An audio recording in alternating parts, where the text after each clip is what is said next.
Grüß euch miteinander. Heute bin ich im Ebersberger Forst und jetzt das Regentropfen hinter mir in dem Wald. Ich hoffe, man hört es ein bisschen.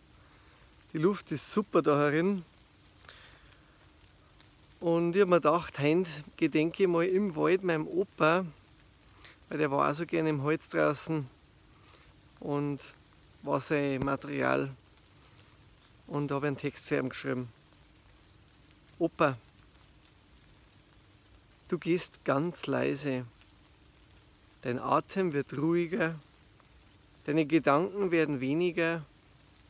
Du reduzierst dich aufs Wesentliche.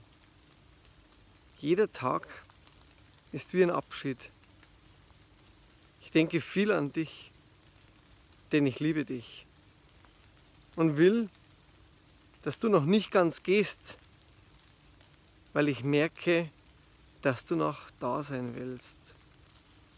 Lass dich streicheln und halten, mein geliebter Opa.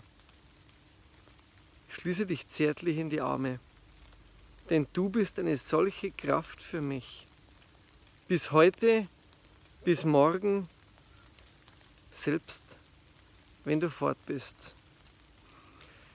Und es ist ja so, dass unsere Ahnen, wenn wir sie sehr lieben, immer bei uns sind.